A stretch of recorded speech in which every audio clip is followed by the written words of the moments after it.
Ito na nga yata yung pinakamasarap na nakain kong ramen dito. And for sure nakikita nyo na to at dadaanan nyo na to. This is the Mendocoro Ramen ba?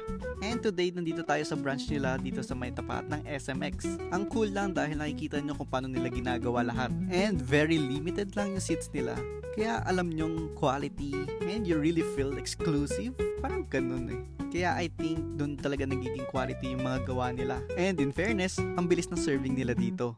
And by the way, Mendocoro has a straightforward menu. So ito yung in-order natin, which is their popular Shio, which costs 460 pesos. Very bouncy and chewy nung kanilang noodles. Very flavorful yung kanilang broth. And yung grilled chashu nila, grabe. So ito, may kasama na tong mga vegetables, mushrooms, spring onions, and garlic. So talagang worth it puntahan to, lalo na kapag umuulan. Sarap. And of course, tinry na rin natin tong gyoza nila, which is also good. Panalo yung combination nila with the ramen. So ayun, must try. Talagang kailangan puntahan nyo to at matry nyo to. So ano na, tara na?